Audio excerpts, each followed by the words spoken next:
podcast is a member of WildGamesProductions.com and D20Radio.com. Bring it on with THACO's hammer and let's go drop kick that giant in the nards. Stop. Hammer time.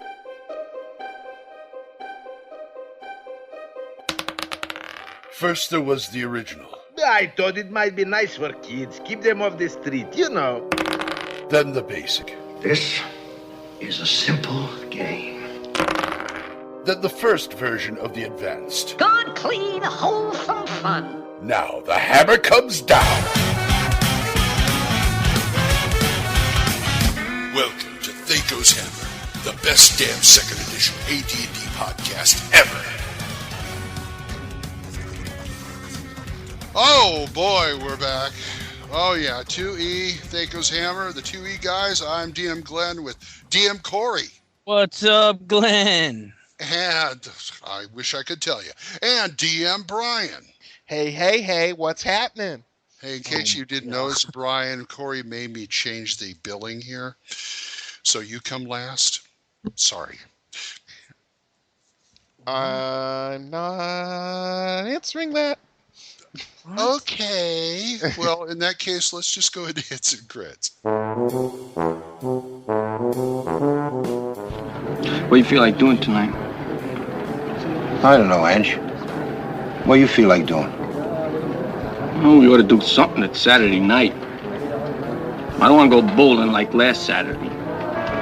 Oh, what do you feel like doing tonight? I don't know, Ange. What do you feel like doing? Hits and crits.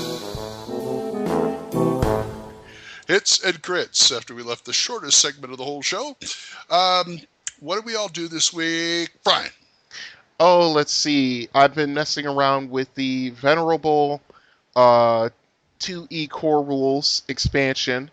I've been converting characters like mad because, you know, even though my game is highly customized, it does enough to where I can just add the little bits and pieces back in.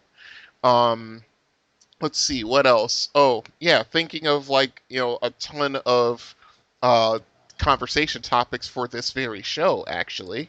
I added a few too. Yes, you did. Yes, I did. Yes, you did.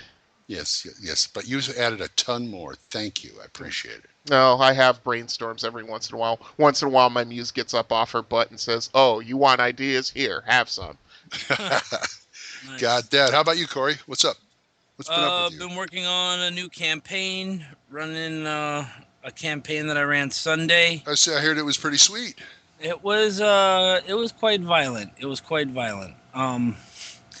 I think at last check, I said 17 system shock rolls, something like that. And at the last battle, we had the thief dragging out the cleric from the sewers out of the water while the fighter held off the giant crocodile with one hand that he had remaining. So, yeah, it was pretty violent, and I think I knocked my higher level players down a peg. You start calling that fighter Amos Moses. A peg or 5, I would say. Yeah. Yeah. My God. And this is just like a sewer adventure? Or? Oh, yeah. They're wondering where they're in a fisherman town, and the town's off the side of a cliff. There's cliff faces, so they're pretty high over the sea level wall. Mm-hmm. Well, people are disappearing, and they don't know where the fishermen are going. Well, they found out that there's some slavery going on, and somebody's kidnapping a bunch of the fishermen, and they're being dragged through the sewers and disappearing into the sewers. So, wow. And how many players you got in this game? 5. That's a pretty good sized party. That's almost critical mass right there. Yeah, well, 3 of them didn't show up last week, so okay. I texted them and said, "Do you want your character to be ran?" And they're like, "Sure." And I talked to the other 2 guys, and they're like, "We'll just take the fighter. We don't need the wizard or the other ranger." And I'm like, "Okay." Yeah. Well, famous last words right there. When the least experienced player at the table says to you, "We have this, no problem." Oh boy. That's when I was more than happy to put the ranger and the wizard away and said, "Okay, you guys got this. Let's do this." And what were the levels of these characters? 6 and 7. Oh, well. Yeah. They know enough to take care of themselves. I mean, well, the cleric cast Water Walk, Mm-hmm. and it's an ocean cleric of the specialty priest of. Since we talked about specialty priest the other week, specialty priest of the sea goddess. So he casts Water Walk, and of course the fighter walks over to something in the caved-in old moldy wall of the sewer and pulls it out, and it happens to be a broken sword. Drops some of the stones of the wall in the water. Didn't know that it was where a giant crocodile happened to be resting on the bottom and woke him up. Well, when you're walking over water, alligators shoot up out of the water to attack, and it got the cleric by the waist, so it just went down the throat. It just went downhill from there. Yeah, it was hilarious because I think three I guess you want to call them encounter rooms, 3 sewage rooms earlier. They fought a large ogre who happened to have a +2 short sword versus reptiles.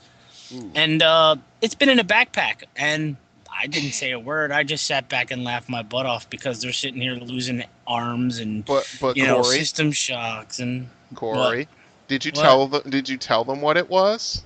Absolutely not. They didn't want the wizard. Remember, wizard had identify. I was like, well, this is.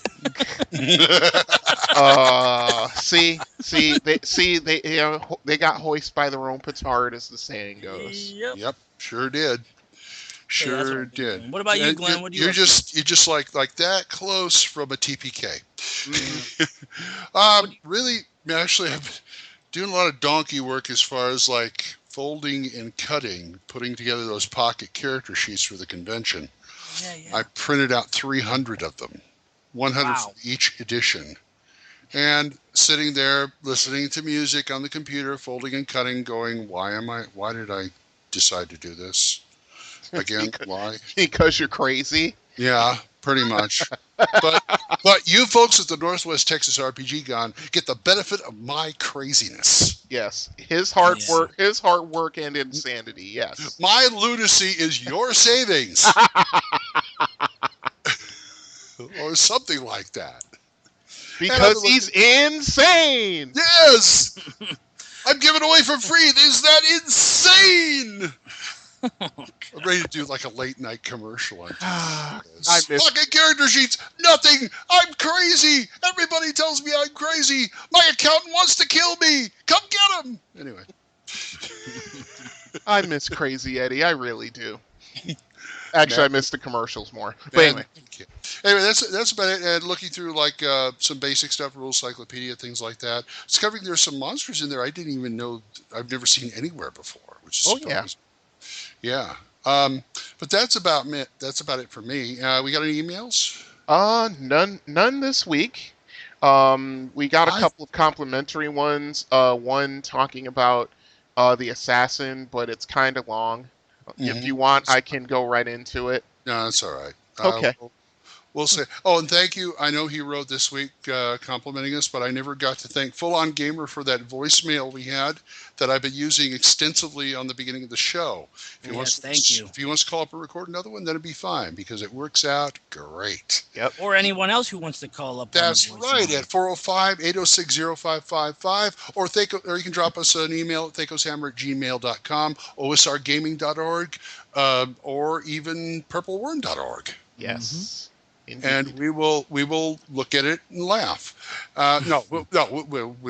will answer it. Yes. After we're done laughing.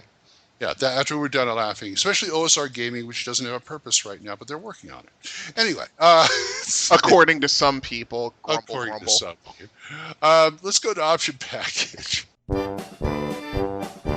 My personality undergoes a startling change.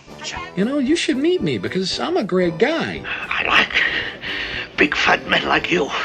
When they fall, they make more noise. And sometimes they never get up. Option package. Option package. It's getting later and later at night. I get crazier and crazier. We're doing the... As compared to what? There's the key question. I'm like, I haven't seen you much crazier than this, Glenn. You mean you tell me you have an extra insanity gear? Yeah, when his sugar goes a little low, we actually put on the helmet, and everybody hides in the corners. It's a heavy burden being funny. Anyway,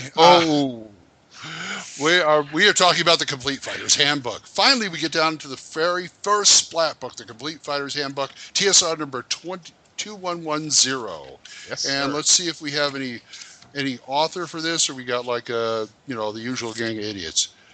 No. Written by Aaron Alston. Aaron. Yeah, I never would have guessed that in 1,000 years. Well, but I wouldn't. I wouldn't either, because they put his name in really small type on the table of contents page. I have the second printing there he here.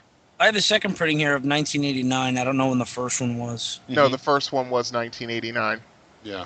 Okay. There was a second printing where they did Oh, I'm sorry. Printed in the USA, second printing December 1991. Copyrighted in 89. Is that the one?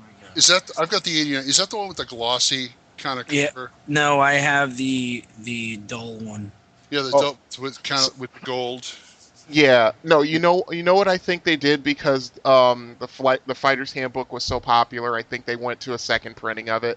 Oh yeah, a lot of the earlier ones did multiple before they changed the covers to the glossy covers. Yeah, because I know my Thief's Handbook is 4th edition and it's still the dull cover. Yeah, I like the dull. Not 4th edition D&D, 4th edition of a printing. Right. Yes, let's make that distinction. I love the dull leather-like covers. When they went to that glossy stuff, I hated it. Yeah, I agree. Yeah. Mm-hmm. Anyway, Fighter's Handbook. Tell us about it, Corey.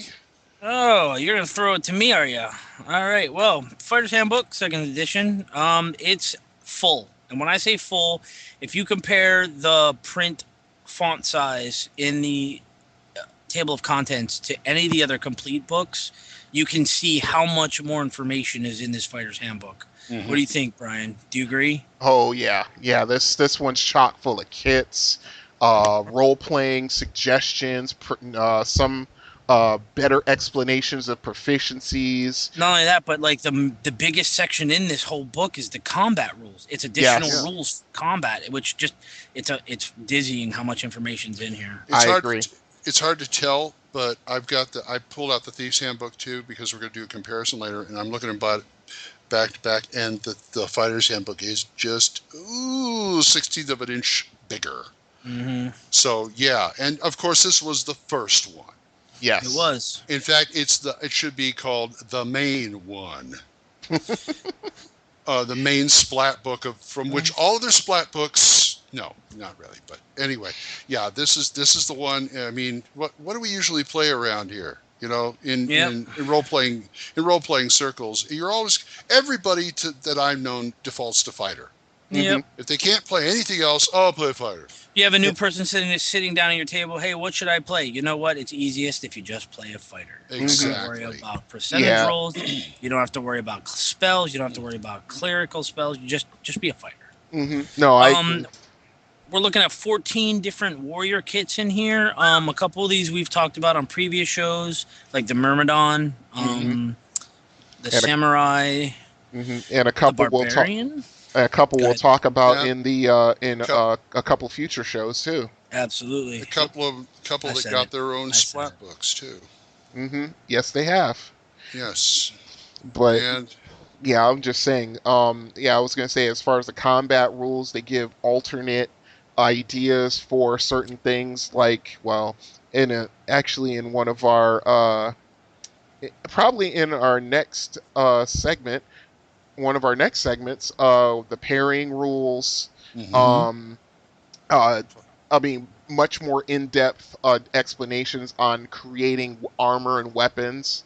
They took everything that was in the player's handbook that pertained to fighters or could pertain to fighters and just expanded on it.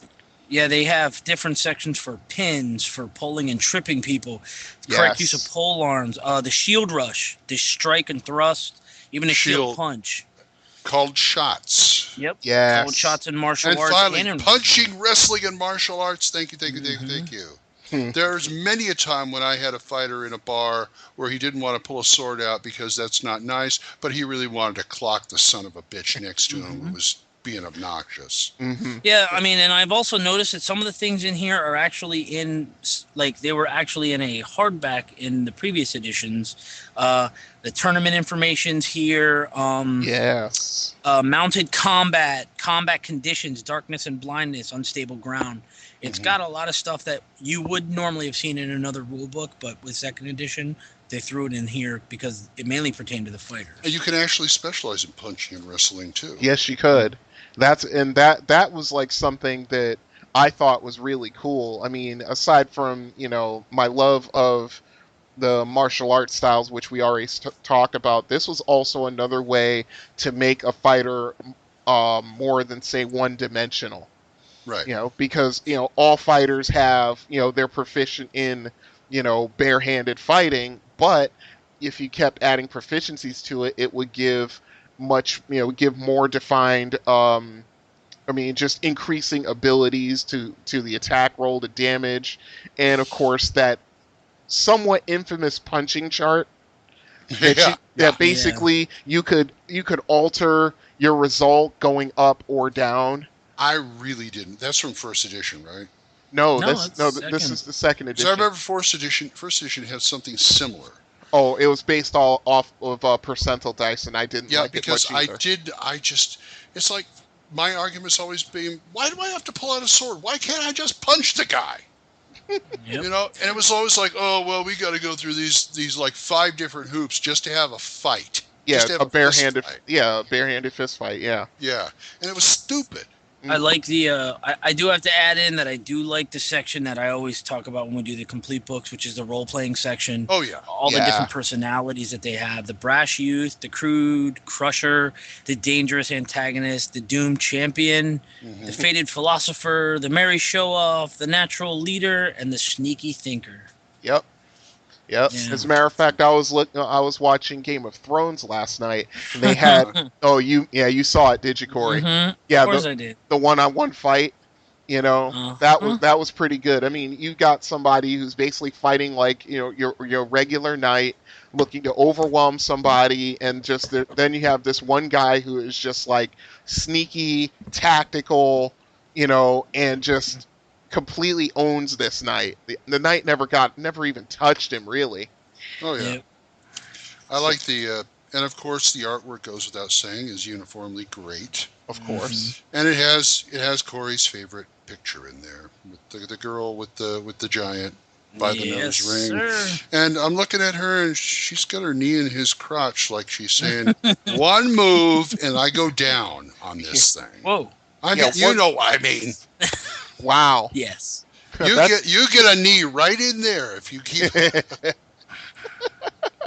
Yeah, you get a knee right in your special place, and you will not like it. That's right. Mm-hmm.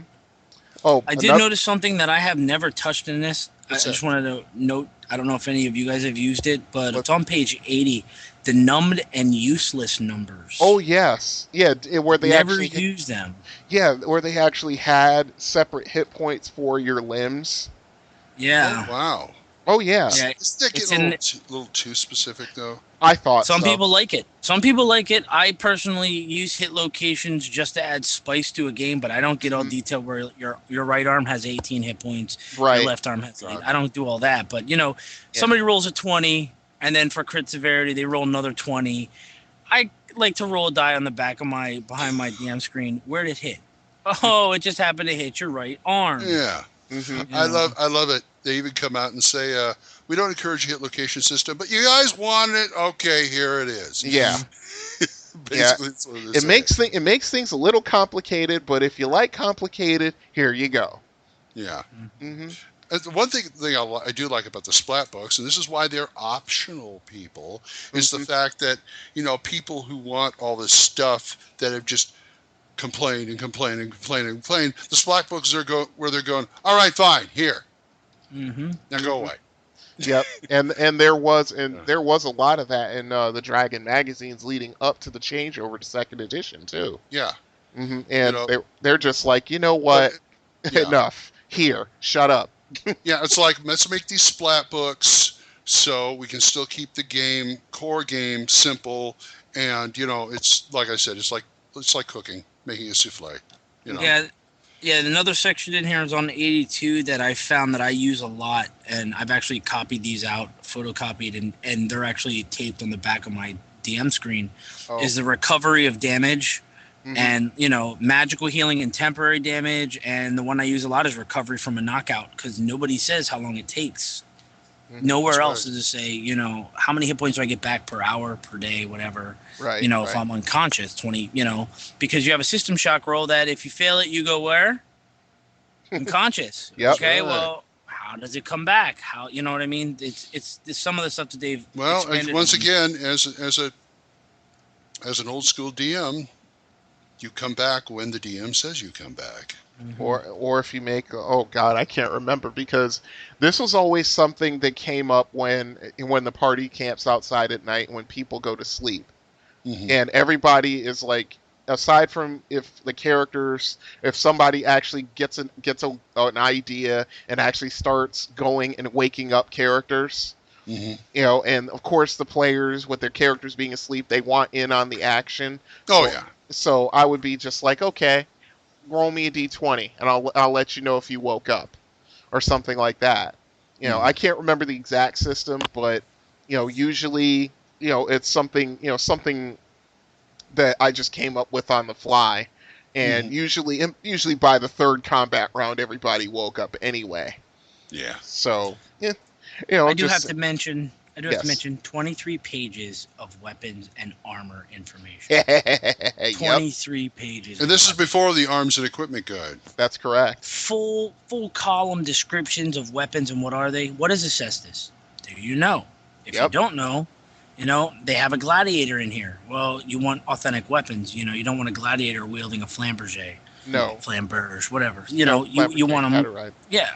So they have great descriptions in here, drusses and, bolas, and I learned a lot. Yeah. Oh, yeah. Yep. Another one is stone and bone knives. This is the first time they actually came out with rules for them. Something other than iron. Yes, something other than iron and steel, yes. For the more primitive cultures. Mm-hmm. And it's just like I said, just these ideas would actually help flesh out encounters. Like, say, your party's wandering around and you run into a tribe of Neanderthals. What would they be using? They'd be using crude spears, probably bone knives. Rocks on a stick. Rocks, yeah, exactly. It's a hammer. Man. Yeah. A lot of clubs. Yeah. Just watch any Flintstones episode; it'll let you know. Oh yeah. But I mean, you take my point. The only thing that I've seen that people in this book look down on are the long spears. Why?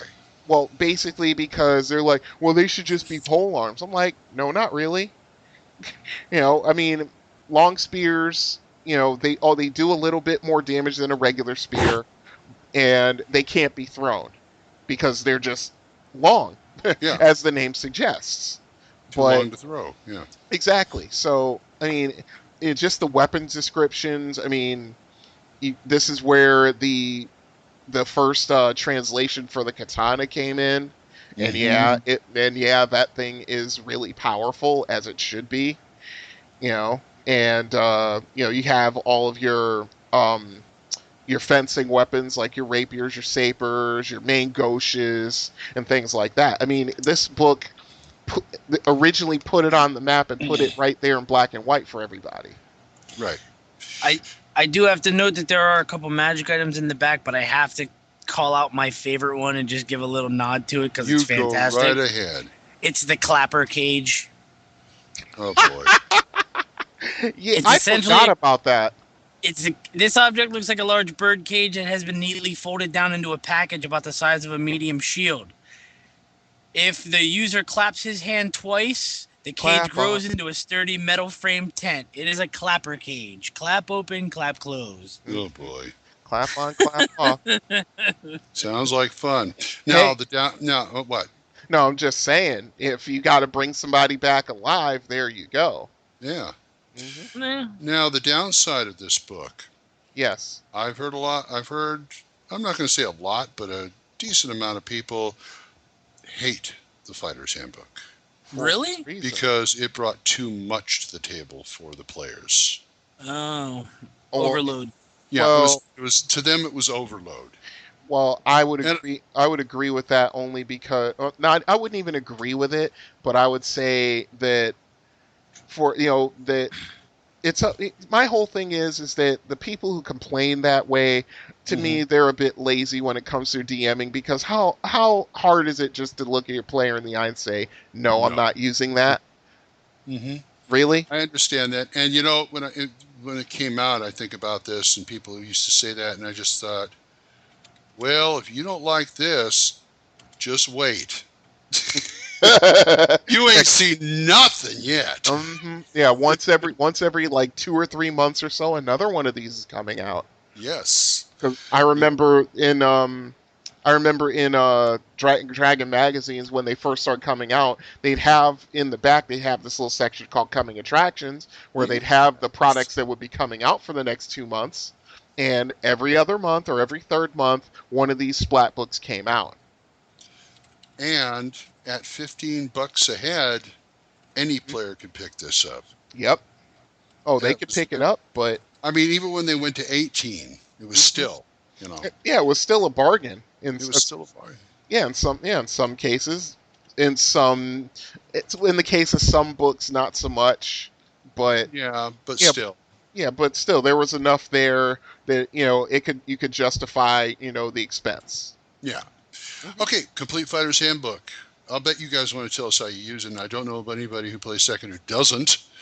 So give us an email at tacoshammer@gmail.com, 405-806-0555. Leave us a message, osrgaming.org or purpleworm.org. Did I forget anything? Anybody?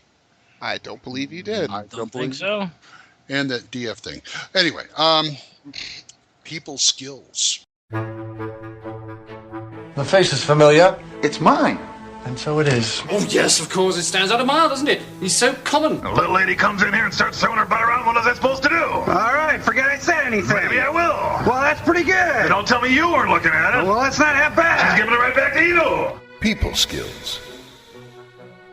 People skills. We're going to do a little comparison with the Fighter's Handbook, with the swashbuckler versus the swashbuckler kit in the Complete Thief's Handbook. Mm-hmm. Yes, we are. How does it work together? How do they differ? Why is there two different kinds, and why did they have to name them both the same? Anyway, that's probably the most pertinent question right there. Yeah, the most irritating question. Mm-hmm. When I think of, remember the Blade kit we talked about? Yep. Where it was just like pretty much all flash, and I said he should study at least one seriously, so they could take. This is the thing I was thinking about, the swashbuckler. Yep. Because they could be all flash too. Oh yeah, big time. But they can back it up. Yeah. Well, my whole thing is that at least to me, looking at both of these classes just right now and trying to take my own experiences with them out of it, I think that I think the fighter kit comes out just a little bit better because it has kit bonuses that actually work alongside the class. And the other one, the Rogue Swashbuckler's pretty good too, but it doesn't have quite as many abilities really. I'm looking at it right now, and the only things that the thief gets is that with the typical, the prototypical, or should I say stereotypical swashbuckler weapons, rapier, saber, mingosh, stiletto. When he's using those, he gets a THACO of a fighter of his level. Right. This is the thief swashbuckler, right? Right.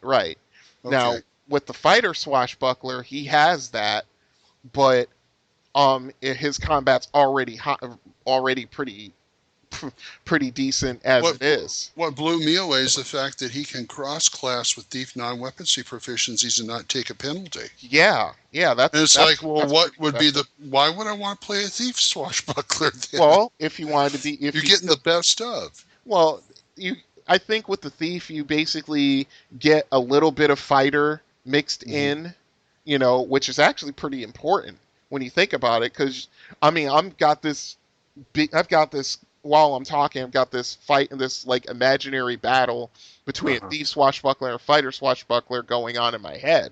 And, you know, they're just going from one end of the tavern to the other, you know, just tearing each other up. I mean, the fighter would win out eventually, I think. You know, but I think that if somebody wanted to play a thief, but wanted to be a better fighter, this would probably be the best one to take. Now I've got a fight scene going on in my head. Yeah. And I'm thinking that the thief excuse me. I'm thinking the thief swashbuckler is more like, I'm thinking of Robin Hood, is more like Errol Flynn's Robin Hood, and the fighter swashbuckler is more like Basil Rathbone's Guy of Gisborne. Yeah. He's a fighter swashbuckler. Yeah, that's almost right on the money. Yeah. I mean, so I guess I call him Swashbuckler 1 and Swashbuckler 2 or something. Swashbuckler Light, maybe. Yeah. But I mean, yeah, those. I think it's just that the fighter swashbuckler gets more, you know. And I mean, because as far as role playing aspects, they're almost exactly the same. You know, they're trouble magnets, both of them. I mean, you know, the thief probably a little bit more just because he's a thief. Because he's and Captain Jack Sparrow fits even better in there since he's a trouble magnet. Yes, big time. Yeah, you know, it's like in that one scene where he walks into that Freeport, whatever it was, Tortuga, the Free Tortugas or something. Oh, you mean Port Royal? Yeah, and he went Port Royal and stole the ship. Yeah, no. When he went to go get his first mate back and all that. Oh, yeah, it's Tortuga, yeah. Yeah, and he walks into that tavern, walks up to one of the wenches and says, "Hello, love," and she slaps him across the face. He's like, "I think I deserve that." Yeah. You know, I mean, I think it's more along the lines of, with the fighter swashbuckler in the role-playing aspect, he's more the one that, you know, just somebody, you know, just someone just doesn't like his look. You know, doesn't like the way he looks or the way he acts, and you know, thinks he's a pushover or a fop or whatever until the weapons come out. And the thief swashbuckler, I think, is more of that's the whole idea of a swashbuckler. A lot of times is to catch them off guard like that. Oh yeah. They even said so in the Fighter's Handbook that the DM should come up with, you know, certain scenarios to, you know, just to reinforce, you know, what the class is or what the kit's about. Yeah, I mean, I think to me the Scarlet Pimpernel is kind of like the quintessential fop as swashbuckling hero. Or, I mean, if you want to put a modern spin on it, Bruce Wayne and Batman, although he can be a swashbuckler when he wants to be, but he's basically, you know, Bruce Wayne is basically a modern day fop. He used to be portrayed like that, you know, a clueless millionaire. Yeah, he's not clueless though. I know, but I'm saying I definitely call him a dandy. I mean, he's wearing the new. But I'm saying that's the whole, that goes back to like Scarlet Pimpernel. Well, can I ask a question about that? Are you thinking of like the modern day Bruce Wayne, or are you thinking of Adam West? Well, I was thinking of kind of the comic book Bruce Wayne. Are we mixing our nerd metaphors, really? And actually, you know what? In the Batman the Animated Series, he comes off a little bit clueless as Bruce Wayne. Well, he's not. But so that's intentional. That's what I was thinking of. So he's kind of like the modern day fop swashbuckler. But anyway, getting back to the kid.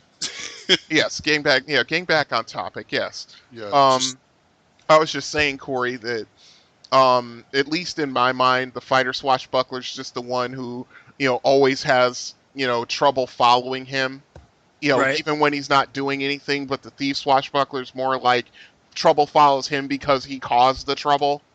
Right. You know, and it's like I said, while we're talking about it now, both Glenn and I have this imaginary battle between the two swashbuckler kits going on in our heads. You know, because, you know, like I said, if you wanted to metagame, and God only knows, we've had players who just want to do that. Oh, hell yes. You know, I mean, 99% of them will take the fighter swashbuckler just because they get more out of the deal. Yeah. Mechanically speaking, correct. Yeah, you're right. There's more meat to the character or to the kit than it is in the thief The min-maxer will take the fighter swashbuckler. The role player will take the thief swashbuckler. Yes. Yep, that's exactly how I see it. Mm-hmm. And the good thing about the thief swashbuckler is he's not useless in a fight. Well, no, they get a little bit of each other's. Right. Yeah, they get a little shine from each other, so to speak. Little bit of each kit's swag, if you will. And if this doesn't go ahead. I don't know now. I'm looking over this thief kit here, and I'm looking essentially at what? I take this thief kit of swashbuckler, and I take a saber as my weapon of choice. Right. I'm fighting as a fighter with the fighter THACO, but I still have thief skills. I still have backstab. Exactly. I still have tightrope walk. I still have pickpockets.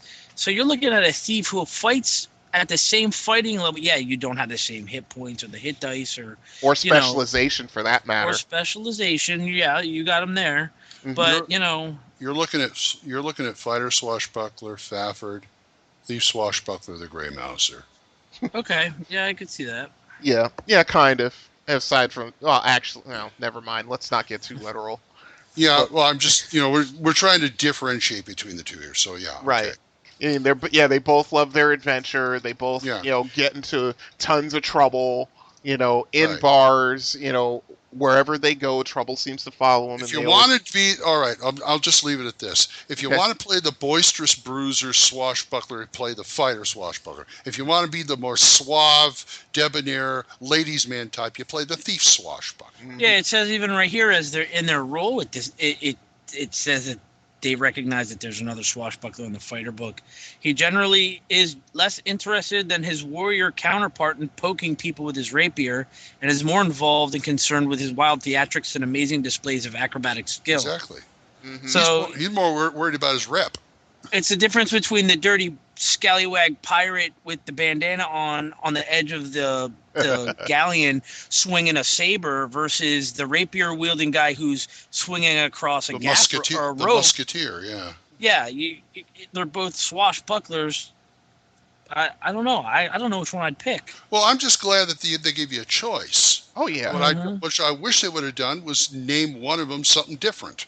That would have been nice. Just I'm just calling them, fighter swashbuckler 1, thief swashbuckler 2.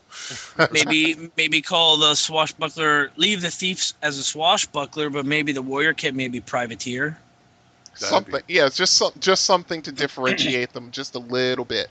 I agree. Yeah. Anyway, folks, give us your opinion on the difference. THACOshammer@gmail.com and all the other places. I'd call it duelist. Duelist, that'd be good. Oh, anyway, yeah. Time to go in the book. In the book. You ever go to school, stupid? Yeah, and I come out the same way. Is that your idea of an idea? It's in the book. In the book. Okay, we're back at the Complete Fighter's Handbook, page 70 to 71, or the Player's Handbook, page 100, first printing, parrying. Yes. To parry or not to parry? That is the question. Yes. If you want to live, that's not much of a choice. Well, it's either parry or attack again. It's to parry or not to parry. Right. But how does that slow down combat, or is it, if it does? Well, I mean, in my experience, I'm going to use the Player's Handbook one first. You want to read it out so people know what we're discussing? Yeah, let me. I forgot to pull up a Player's Handbook. Give me 5 seconds. I have the. Well, I'll tell you what. I'll read it. Glenn asked about it. I'll read it and you can discuss it. How's that? Okay. We'll do that. All right. Yeah, teamwork. There we go. There you go. What a novel concept around here. Yeah. One of the options. It's on page 100 in the Player's Handbook. During first printing. Sorry. the magical blue boxes of the book. It's an optional rule. During 1 minute combat round, each character is assumed to block many attempted attacks. Blah, blah, blah. When a character deliberately chooses not to parry, mage casting a spell, for instance, his chance of being hit increases. Thus, choosing to parry in and of itself is not a separate option under the AD&D game rules. Okay. At the same time, the assumption is that characters in combat are constantly exposing themselves to some risk, trying to get a clear view of a target or looking for the opening to make an attack. There are times, however, when this is not the case. Sometimes the only thing a character wants to do is avoid being hit. Yep. In order to make himself harder to hit, a character can parry, forfeits all actions for the round. He can't move, he can't attack, or cast spells. This frees a character to concentrate solely on defense. At this point, all characters but warriors gain an AC bonus equal to half their level. Wow. So at 6th level, Wizard would have a +3 bonus to his AC for the round he is parrying. Wow. Mm-hmm. A warrior gets a bonus equal to half his level +1. So a 6th level fighter would have a 4 AC bonus. Mm-hmm.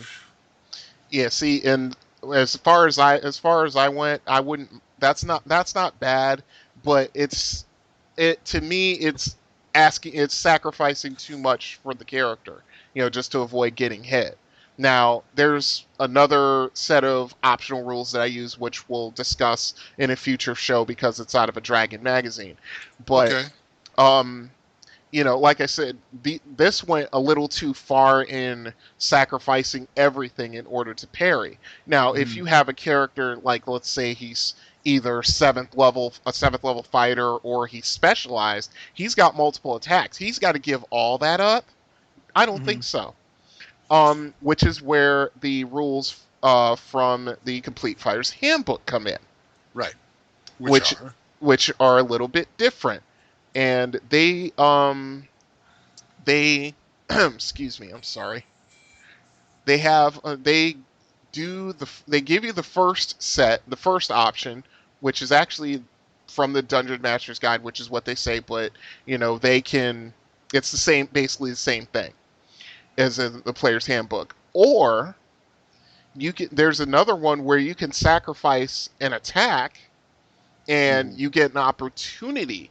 It doesn't mean it's automatic. It doesn't mean you just get a bonus, but you have an opportunity to actually avoid getting hit by parrying the attack. And that comes about by making an attack roll versus your opponent's armor class. Mm-hmm. Which to me is a lot more simple, in a couple of ways a lot more elegant, and it gives the player the option to say, okay, I'm fighting this guy, I'm hurt really bad, he doesn't look like he's hurt that badly, I think I'm just going to try and be more defensive in my fighting, but still have a little bit left over for offense. Oh yeah.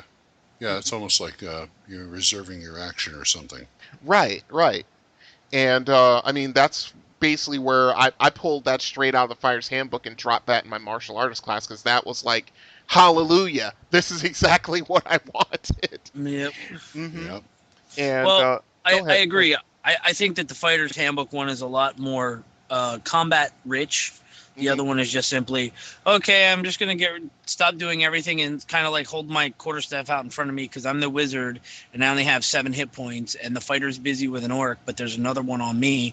I'm just going to defensively parry until the fighter can get free to come over and get this one. I don't remember in my time playing 3.5, I don't remember if they have parrying rules or not. But I would love to if they did, I would have loved to drop this rule in from the Fighter's Handbook, just to counteract the dreaded attack of opportunity. Yeah. I'm moving in the middle of battle. Oh, you generate an AAO. I said, no, I'm parrying it. Yeah, just sacrifice your attack for that round since you're moving through, and be like, okay, he's going to give me an AAO. Fine, I parry it. Yeah. At least give yourself a chance to avoid getting hit. That's right. Mm-hmm. Yeah. But I think basically this kind of came from, I'm not going to say they stole it from them, but I'd say this comes from the Palladium rules, because in combat, in Palladium rules, or at least their fantasy rules and modern rules, you always got a chance to block the other person's attack. Uh-huh. It was an integral part of the combat system. Oh yeah. And I think that this was something that quite honestly was long overdue. It was. It was. Just like the punching and wrestling rules as I was talking about earlier. This is long overdue also. Yeah, the simplified. Yeah, I would say so because I had nightmares about calculating out, and we're not edition bashing. Let me clear this up. Let me make this perfectly clear. But the grappling, punching, and overbearing rules for first edition were needlessly complex. Oh my God! They were. Yeah, they were. I'm not going to argue that. I mean, we're not edition bashing. We're not edition bashing. We're rule bashing. Yeah. Yeah. I mean, it was just like everything. I mean, it went from just like rolling d20s and rolling your damage. Then it went to this whole percentile die thing, and it was just like, let's put it this way: if you put all your numbers in right and you did it right, it worked out pretty well. But if it didn't, it was a mess. Yeah, it just made a big mess of things. I agree. Yes, like I said, we're rule bashing, folks. We're touchy-feely somewhat on this show, but we do have a limit. Stop touching me. Yeah. We try to keep all our touching above the waist. Yes. Because I bite. Ooh, yeah. baby. Oh boy. Parrying. Let's shift to gears there. Okay. Oh yeah. I will say that I've used, before we end this, there are a couple other options because all rules in these rule books are optional. Tell us. I know one of my friends does a mixture of the two, but what he does is when he DMs and you parry you're allowed to declare before initiative is taken or rolled, I'm going to parry one of my attacks out of 2 this round, because you have 2 attacks and 1 and 2 and 1. Well, I can understand. 2. Yeah. So what happens is when you parry, your first attack after the parry is fine, but every attack after that would happen gets a negative. Because you're so focused on your defense and blocking that attack. So as you get higher, you get tons of attacks, but the more you use to attack and not parry, you throw 1 parry in there, you want to make sure that you're parrying enough to be able to effectively parry and block the shot. Right. You see, start throwing 3 more attacks after it, well, you're going to get negatives. So my friend does it that way. It's just a different way. That way it stops people from going, I'm going to attack 6 times and then parry 1. Well, you see, that's what, as a matter of fact, I'm putting this in the show notes as we speak. There is an article in Dragon Magazine, I think it's issue 169, where they have melee combat tactics, and I'm putting that in right now, and we'll discuss that on a future show. Okay, cool. And I heard about a fighter who never got a shot because he was always defensive. So every time they asked what he's doing, his name was Perry. Ow. But sorry, folks. See, this is where we need that darn soundboard right there. That's right. I actually need a drummer. Yep. Okay. Parrying. We were talking about parrying. OSRgaming.org. THACOshammer@gmail.com. Tell us about your parrying foibles and follies. Time for that dreaded Rule 0. Rule 0. Is there an echo in here? Rule 0. Echo in here? One would think you've been doing this all your life. We'll remember you said that. I know. I'm sure you hate me just enough. Rule 0. Rule 0, apparently there is. Building logical dungeons. What a concept. When I think about how I made my dungeons back in the day, when I first started DMing first edition, oh my God. We all did that. Oh boy. You heard the sod intro I did. You come to a small room with a red dragon in it. Yeah, small room, exactly. With treasure in it. Yep. We've all done it. Yes. It's funny when what? What do you mean the 4 orcs in room number 1 cannot perfectly live in harmony with the lich over in room number 2? What are you talking about? That's perfectly fine. Exactly. You want to know what? If I might just do it, if I'm feeling masochistic enough about it, I'll put up a first edition adaptation of Module B1 in Search of the Unknown. Oh boy. Yeah, this is like this. If I remember right, this is right after I got the Fiend Folio. Yeah, and I started throwing all kinds of stuff in there. Yeah, they're saying it's a warehouse. Stock it. Mhm. Yes. Essentially, the main point of this Rule Zeros segment was to discuss the logical living in a dungeon of the monsters and how the dungeons. The reason I wanted to discuss this is because one of the few things that I was told was by one of my players the other night, or probably like last month by now, was my dungeons have gotten better and more logical. And I thought about that and I was like, well, what do you mean? And I thought back to when I used to play with my cousins. And my cousin always told me, he's like, you're going to DM, you're going to build a dungeon, because all DMs first start off building a dungeon. I want you to fill it however you want. And the key to this that's stuck with me to this day is let it run for 2 months. So you mean just in a vacuum by itself? Let it run for 2 months. What would happen? You know Are what? those goblins in room number 4, which is right next to the giant crocodile in room number 5, would they still be there in 2 months?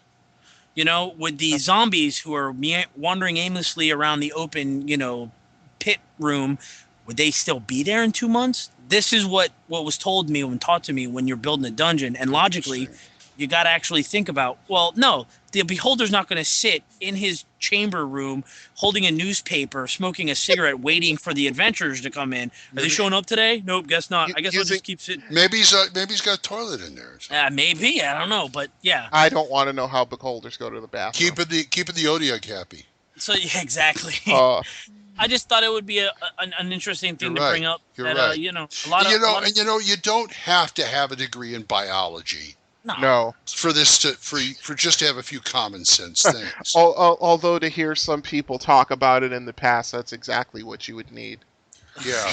Because they're talking about mostly fantastic characters. And creatures, yes. And the problem and the thing is that you can go way too far trying to be logical. No one's asking you to be a Vulcan in this instance. The unicorn would not shit in the woods because it doesn't do that in the woods. It goes on this other plane and stuff. It's like, give it a break. Yeah, exactly. I found it funny looking through some of the older modules and the older dungeon books that are out there, and it's just like, okay, so you have to fight your way through 6 ghouls here, and then maybe a wraith or 2 here, and then there's a group of 6 orcs in this room with a locked door. Well, okay, but where the hell do they get food? True. What do they do? They just sit in a locked room for 8 years until like an adventuring party comes by? And then they eat? Yeah. Yeah. Well, using the logic, I would say that these orcs were looking for a place to get away. Say some elves were hunting them down, and they decided to go into this area, and then they found out that there are like tons of undead in here, and say there were like 10 of them, and they got whittled down because let's see, a couple of them got killed by the wraiths, a couple of them got killed by something else, and now they're in this room and they don't want to leave. No, what it is they drew straws, and a couple of them decided to become dinner. Meat's back on the menu, boys. Yeah. Oh, boy. I think they draw swords before they draw straws. Well, yeah, the point is, hey, we're locked in here for 2 months. I'm freaking hungry. Guess what? I can't leave. I'm eating one of y'all. Yeah, I can see that. And let me point back to an earlier show, our Campestry show, to Old Man Catan. Go look at that adventure again and see what they do about the ecology of that swamp. Oh yeah, that was very well done. Works. What happens when something is taken away or something goes wrong? I've always, from politics to human nature to whatever, my theory about things are processes and systems are at their most fascinating when they don't work. Interesting.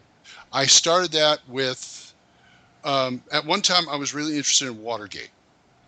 And I read All the President's Men and The Last Days and all this other stuff. And I'm going, I didn't know anything about how the presidency and our government works until I read these books and found out how it wasn't working. Mm-hmm. And it goes for this too. Ecology is the same way.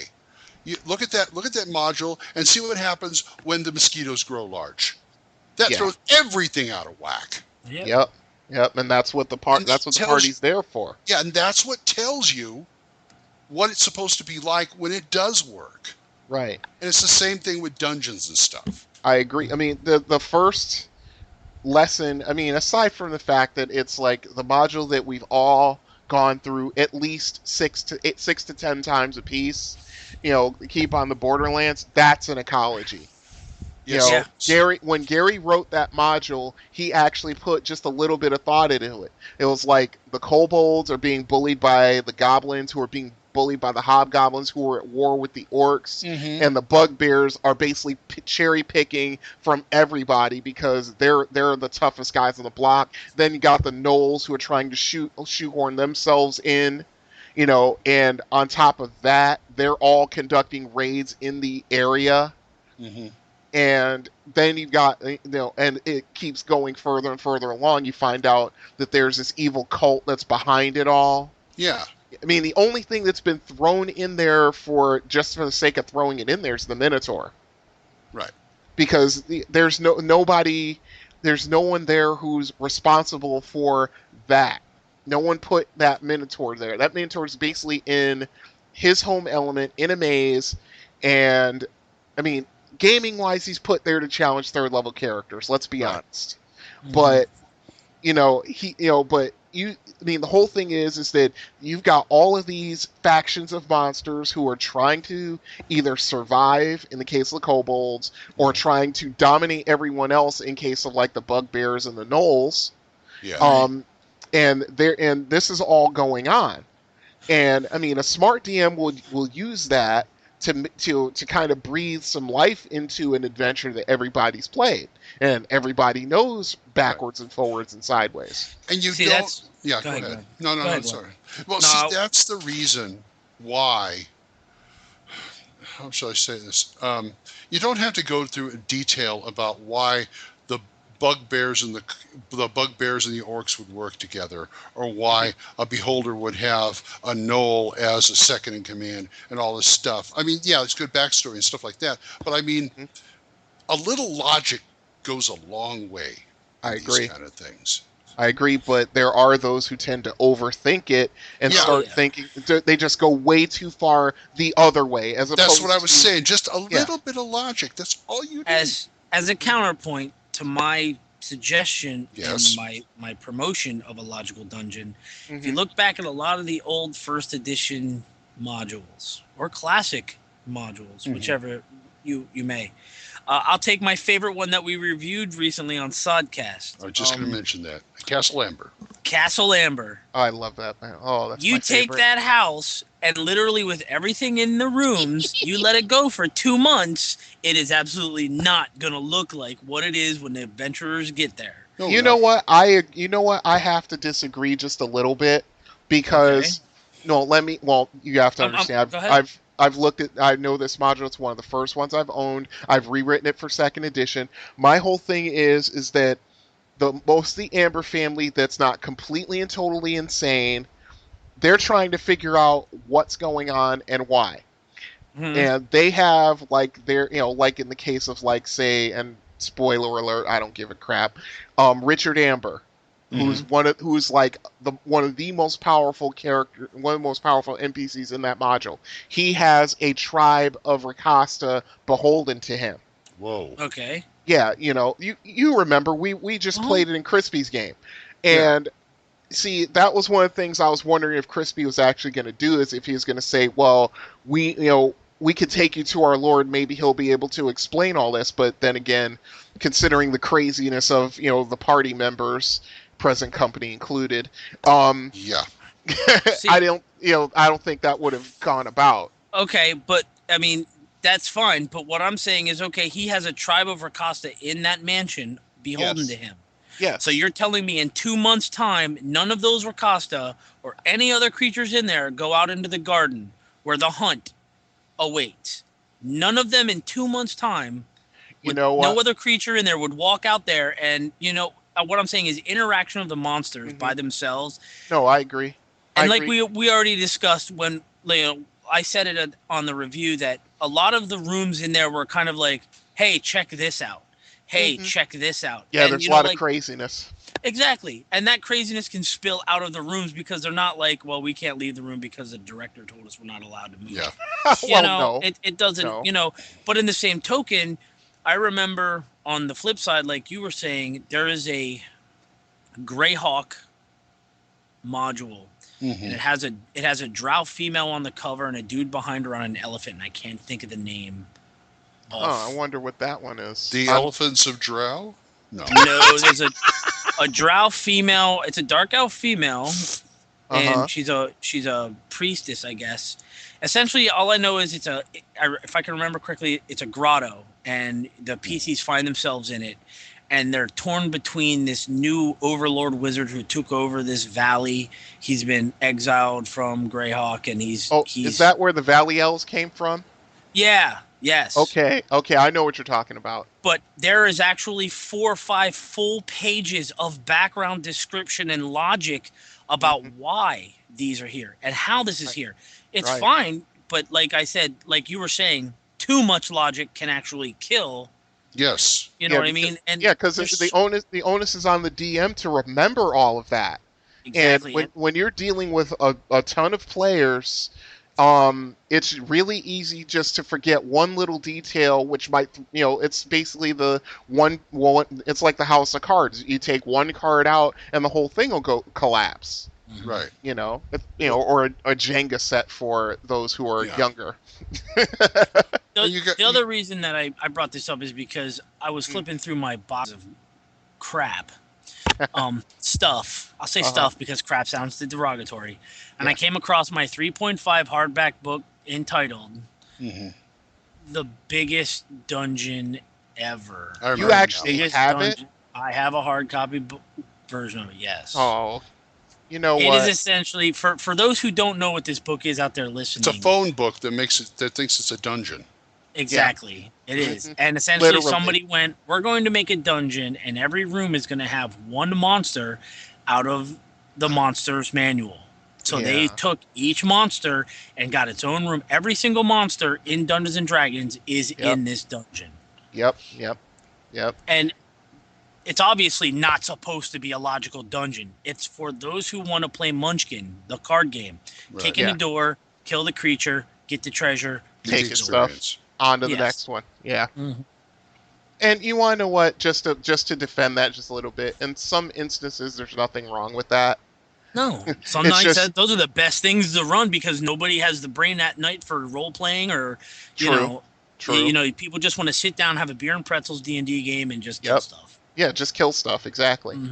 But anyway, getting back to the logic thing, it's one of those things where, at some point you have to basically stop yourself.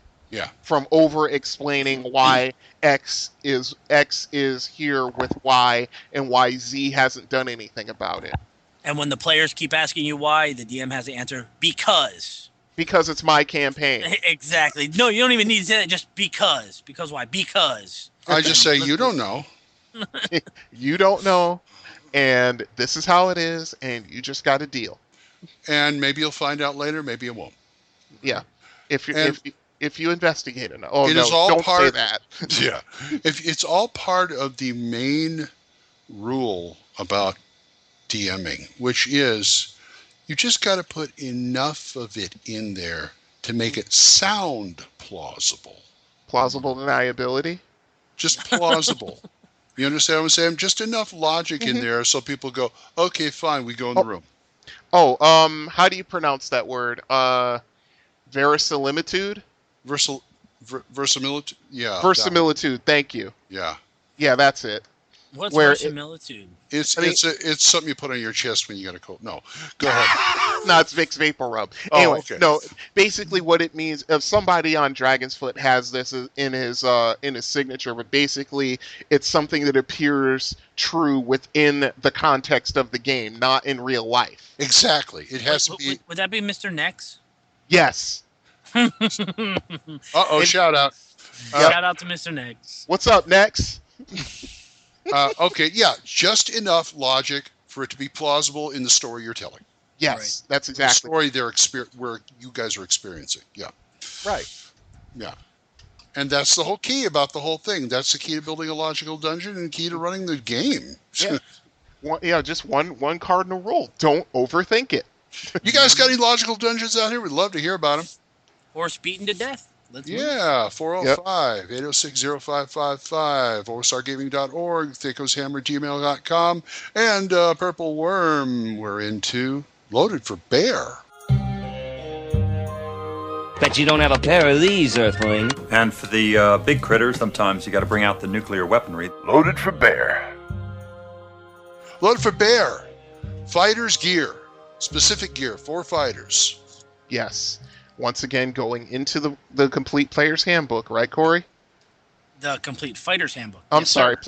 Wow, I must be tired. Complete I got player's your bag, handbook. buddy. I got Thank your bag. you. I appreciate it. I really do. Now, not only can we go through this book as well, but also the arms and equipment. I was just going to say yes, that too. And yes, I'm pulling that up. Wait a minute. What? We also must mention for good fighter's gear, which is specific for a fighter class, Auror's Holmes. There you go, Glenn. Just for you. Yes, that was just for you, sir. Hold those books out. But anyway, we're talking about specific fighter gear because, you could get the general, I got a sword, I got a shield, I got plate mail, I got banded mail. But there's a lot of keys you want to break it down. There's a lot of times with the character you want to break it down. I mean, my thing is I always like to have a claymore. I don't care if I'm Irish or dwarf or not, I like to have a claymore. So I get a bastard sword and call it a claymore. Right. But there's the actual claymore is different. Yeah, there is a difference. Well, the claymore can only be used two-handed. That's the first difference. Yeah, that's right. Unless you're throwing it on the battlefield and you're Mel Gibson and you're wearing a kilt, then you can wield it one-handed while you're throwing it. My dwarves have kilts. But what does a dwarf wear under his kilt? His shoes. What's worn under his kilt? Nothing worn. It works fine. Wow. So you just went in completely off the weird direction. Yeah. Now you're in my neighborhood, Glenn. You better get back to the other side of the street. I like it here. It's shady. Let's see. We got weapons list. We have, like you said, got bone and stone weapons in here. Mm-hmm. Polearm, shuriken, belaying. I love it. Belaying pins. I just got off the ship. I always carry a couple in my back pocket now. Well, I see that more as, things with the captain go sour and the crew all pulls belaying pins because they don't want to kill you. They just want to knock you out and take your stuff and throw you overboard. Yeah, pretty much. Let the sea kill you. Mm-hmm. Or a swashbuckler always carries one on his back belt for things like, stopping a door from closing and locking, or other items, Boy, shoe the resourceful one. And an archer's best friend, the sheaf arrow. Oh, yes. That's, every character I had who had a bow had at least 10 of those. Sheaf arrow? I'm not familiar with the sheaf arrow. Basically, it's an arrow with a broader head that does more damage. It does like a D8 instead of a D6. Now, I love it. And the swashbuckler has a separate section for his own weapons, too. Cool. Stiletto, main gauche, rapier, seber. And they even have new armor here. Yep. Well, best thing about the main gauche, since you brought it up, is that it gives you a bonus to parrying attacks. It does. Yes, and magical main gauches, the plus translates to the parry attempt. Mm-hmm. So, because I have a mage thief character who uses nothing but fencing weapons, and I don't remember where she got it, but she has a main gauche +3. Oh. So she's got like a +4 bonus to her parry attempt. That's dirty. That's dirty. I may just have to redesign that character and make her a swashbuckler just for the hell of it. And of course, where would any respectable pirate be without a cutlass? Oh yeah, with the basket hilt where you can punch people with it and shoot do some extra damage with it. You got Sai, Shuriken, all the martial arts weapons, more weapons that Brian can... Oh, I don't want to go... Brian can shake a stick at? Thank you. You came out a lot better when you said... Yeah, I said A. That's because I said A stick. Yes. But so what I was thinking, but okay, we'll go with it. Okay. But I never had a character with size. That would be cool. Mm-hmm. Yeah, that. God damn it! I'm not gonna do it. Yeah, I know. I was thinking it, but I didn't say it. It was a Mystara turtle. He had Psy? Yes. Wow. Oh. He was looking for his three brothers. Yeah. Folks, this is going over the host's head, but that's okay. It was a turtle. A turtle is an anthropomorphic humanoid turtle. I know what a turtle is. I have it in the creature cat. Well, I gave him a pair of size. So it was God. Ninja Turtle. It was just a small joke in a game. Then everybody was like, "He doesn't have size, does he?" I was like, "Yes, he does." And they're like, "You're dumb." And I'm like, "You sound like when I set up the worst thieves guild in the world, where everybody knew the password to get in. The password was bird. You just asked somebody on the street. They said, "What's the password to get in the thieves guild?" And of course, that led to me playing. Well, everybody's heard about the bird. Oh, I'm hurt. I'm in pain. Oh, the pain. The agony. But okay, back on to equipment for fighters. Yes. I mean, the weapons are much better described in the fighter's book. I mean, another thing which we will get into at some point, even though there are some in our esteemed company that probably don't want to go in that direction, is player's option combat and tactics. Gotcha. Mm-hmm. I had that just to. All right. Well, I'll hang up now. You guys call me when you're done. Okay. Well, see, I wasn't naming names. You just outed yourself. I don't know. Do you think it'd be too much if I had a fighter character with a harpoon as his main weapon? As long as you didn't have a cannon and a rope attached to it. Okay. Oh, what are those called? The small little cannons they used to put on the front of rowboats, about the size of a mini bazooka. See, that's the kind of cannon I want my. What are those cannons called? I don't know. I don't remember. On a chain, he pulls it along. Anyway, we also have gladiator weapons in here, which is very nice. The old net and trident thing. And we have the cestus, and we also have the drusus. The drusus is a gladius, which is a short sword. But the thing is, with the drusus, the drusus has been forged so that the metal is better tempered and holds a better edge. It does +1 damage and confers a non-magical +1 to hit over the normal gladius. Oh, that's not bad. Nice. That's basically it's an improvement on the old Roman one. And for our Argentine friends, bolas. Very nice ranged weapons. Oh yeah. I like the naginata, some of the Oriental weapons that are in here. Yes. Just when I was watching the Kurosawa movie Heaven and Earth, I think that was like the last one he did. That one female warrior with that with the naginata. Yeah, she was good. Until she decided to challenge people, and then she got shot from about 300 yards distance. I've been seeing some nice weapons lately. I bought the grandson's Lego Pirates of the Caribbean. Okay. So we've been watching the movies too, and I've been seeing some really nice weapons in that movie. Some stuff I'm gonna have to remember that, and you never find it in here until this book. Mm-hmm. Then all of a sudden it's like, oh hey, yeah, okay, yeah, exactly. Yep. And these they do some decent damage in here too. I mean, I suppose a polar on the Nagata 1d10. Yeah, the naginata, yes. A katana one-handed 1d12, and this is for large creatures, of course. But that's obscene.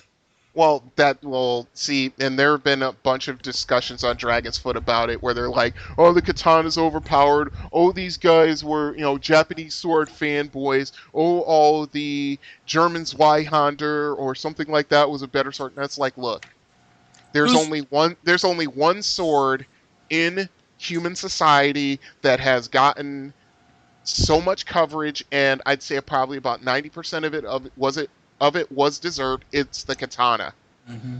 Because it is made a certain way with certain materials that it holds its edge. It's curved for better, striking capability. Not only that, but even even historically speaking, and we all know that D&D was derived from historical mini gaming or whatever. But the point is, the blade itself, the forging techniques were centuries, ahead of the Westerners. Oh yes, and yes.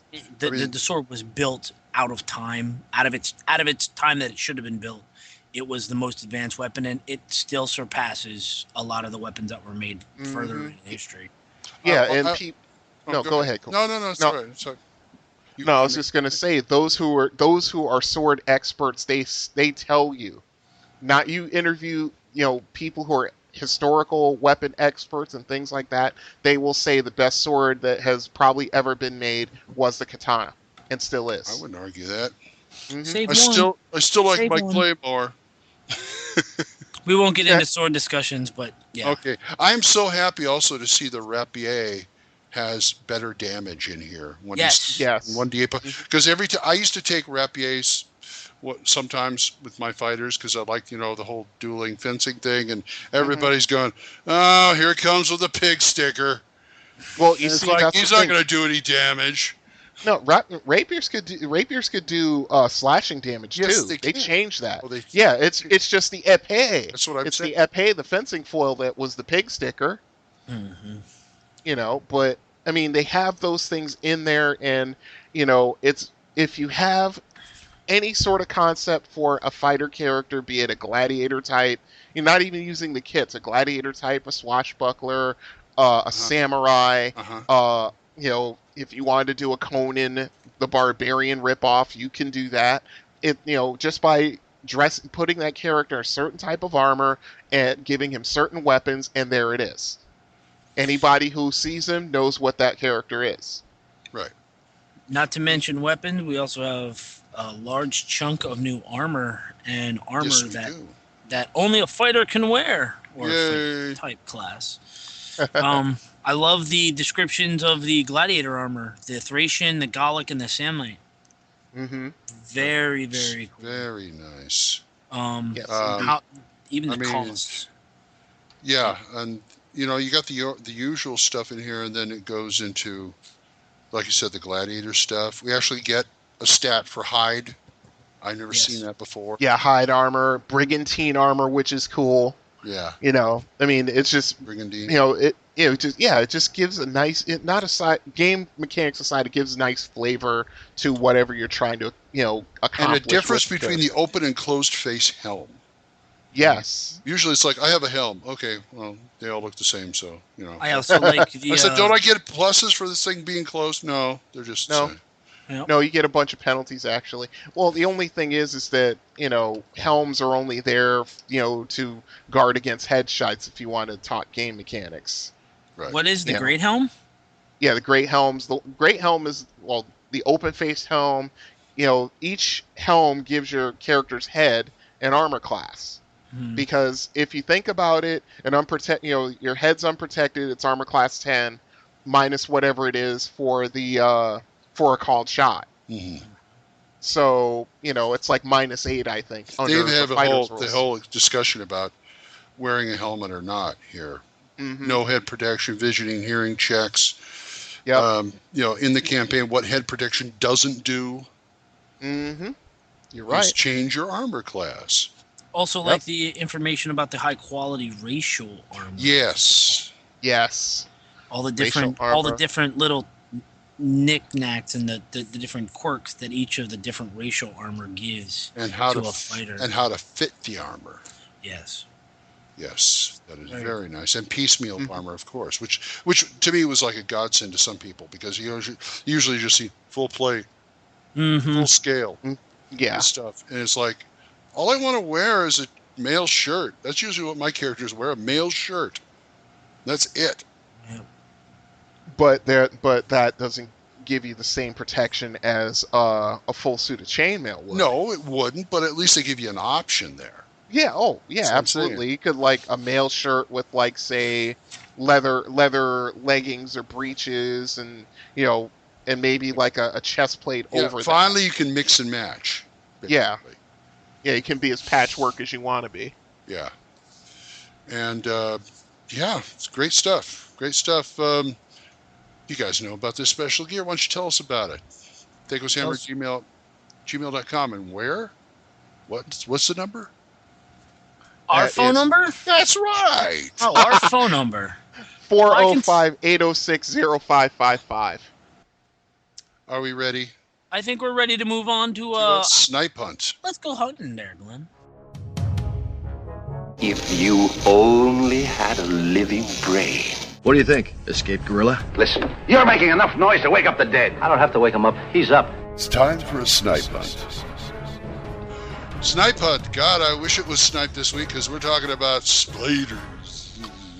Spiders in the night. Sorry, David Bowie reference. Oh, God. Oh, you guys actually got it. Okay. Of course I did, yeah. Okay, in 2E, in the basic monster manual, we got 1, 2, 3, 4, 5, 6, 7 different types of spiders.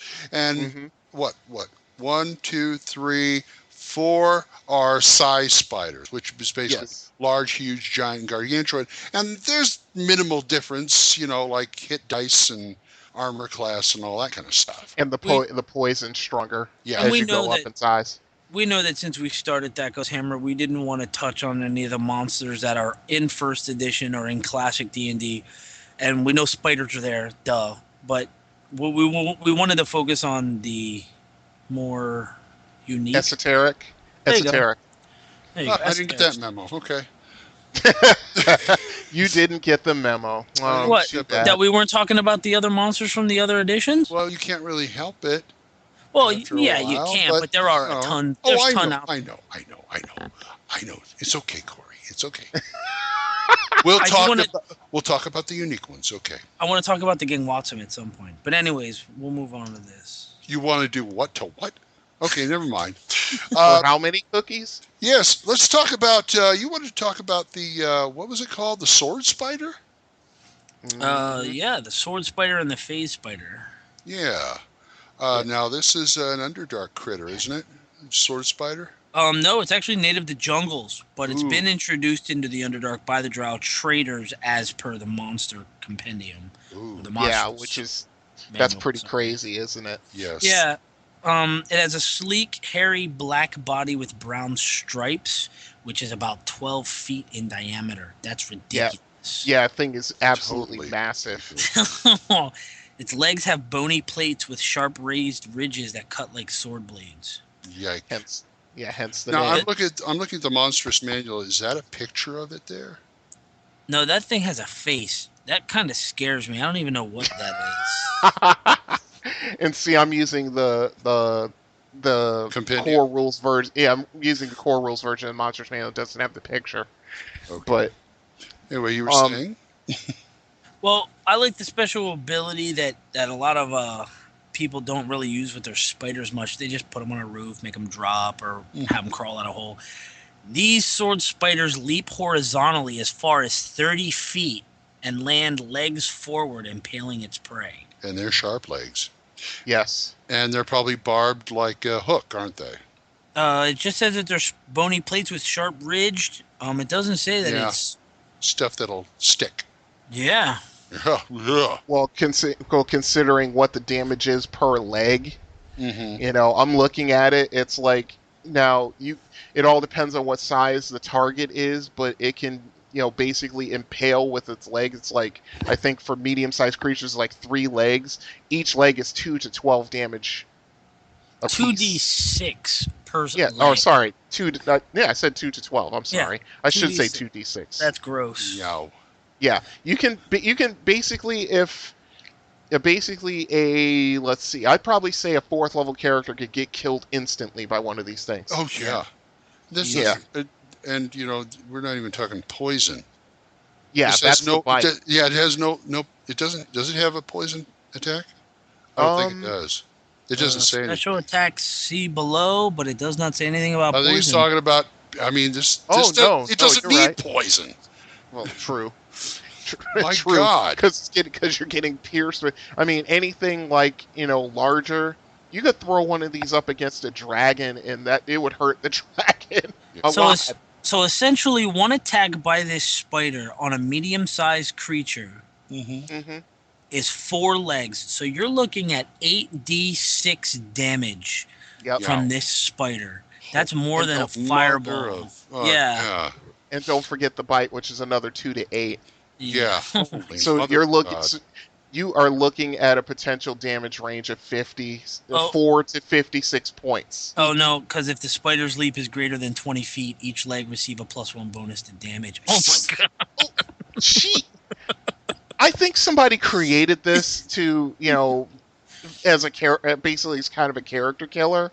Yeah, well, reading the description, I can now see why the drow went, "Hey, these things are pretty badass. Let's bring these into the hunt." This is cool. Let's go capture some of these. Bring these down. Let's breed them. Yeah, let's breed them. Get rid of them damn Darrow down here. We're being bothered by this first Nevlin? Oh, no, not anymore. Let's go sick these guys on them. By the way, Glenn, that picture is a phase spider. Yow. Phase spiders are web spinners with a raised thorax and a human-like head. That one doesn't. Mama don't even love that one. That's ugly. Okay. Let me get you guys' opinion, because I've run into different DMs and I've played games where the phase spider is run differently, because a phase spider on its own is pretty damn deadly. And why is that, Brian? Well, that's because, number one, its poison is really, really strong. Okay. I think it has a -2 to its saving throw, if I'm not mistaken. Okay. But it's not just the poison that does it. It's the fact that after they on their initiative, after they've had their turn, they go out of phase. Which means, of course, the ethereal plane. Yes, exactly. And they can, unless you have a way to attack them in the ethereal plane, you can't attack them until they act on the next round. So these spiders use guerrilla tactics, basically. Oh yes. I was and when we were talking about the show notes, I said I was having flashbacks to an old Gold Box game. Most of you out there will probably remember is Curse the Azure Bonds. Yes, I remember that. And when you're wandering through Mithranor, you get jumped by these things all the time. I basically had one party taken out in 3 rounds by phase spiders. Lord. Yeah. I gotta say, I used these and did a bit of a update to them and made them trapdoors as well.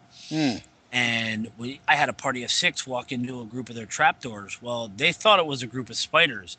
It was one that would fade in, grab someone and drag them into the hole, attacking them, phase out, but phase into another hole.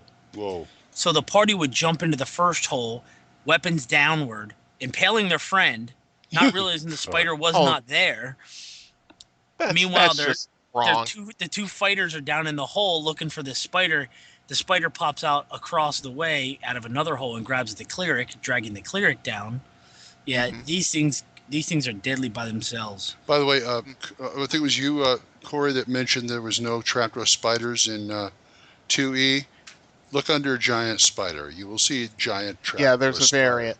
Yep, there's a variant right there. So there you go. Oh, yeah, they all are. The flying spider, the trapdoor, the steeder, and the water spider. Nice. Yes, so just take those two and squish them together, and you got your phase trapdoor spiders. Flying phase, marine, steeder, hairy, giant spider. There we go. Just lump them all together. There we go. Yeah, I don't want to. Yeah, the steeders are the Durgar mounts. That's what I love about them. I don't want to fight those things. I don't understand the flying spider. I just can't wrap my head around this. It's a spider with wings. Yeah, why? Why? Yeah. Well, you know what? The drow use them as guard animals. Why not? Yeah, I get that, but it's I don't know.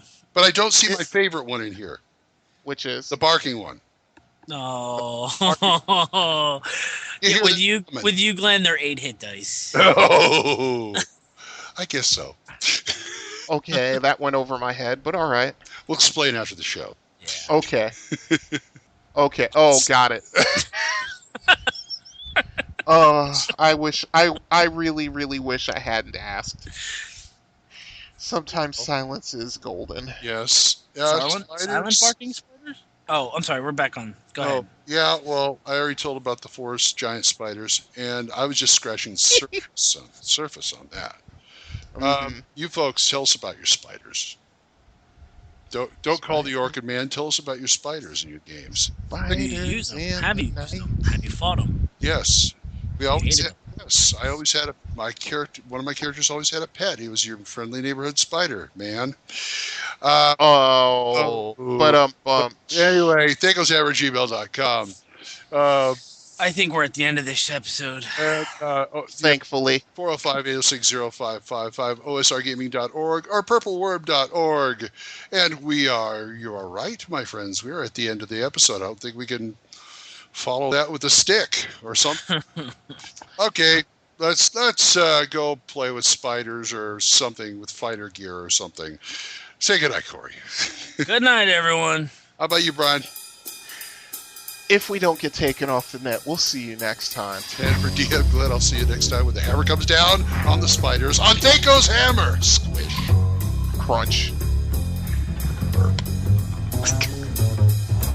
THACO's Hammer theme is provided by the Diablo Swing Orchestra. You'll find them on Jamendo.com. All other additional music for this episode was provided by Kevin MacLeod. You'll find more of his music on Incompetech.com. Be sure to visit our website at THACOshammer.info. If you have any questions or comments, email us at THACOshammer@gmail.com. Remember, that's an O, not a 0. You can also find us on the 2nd edition forums at osrgaming.org and at purpleworm.org. Or give us a call and leave us a voicemail at 405-806-0555. See you next time when the hammer comes down on THACO's Hammer.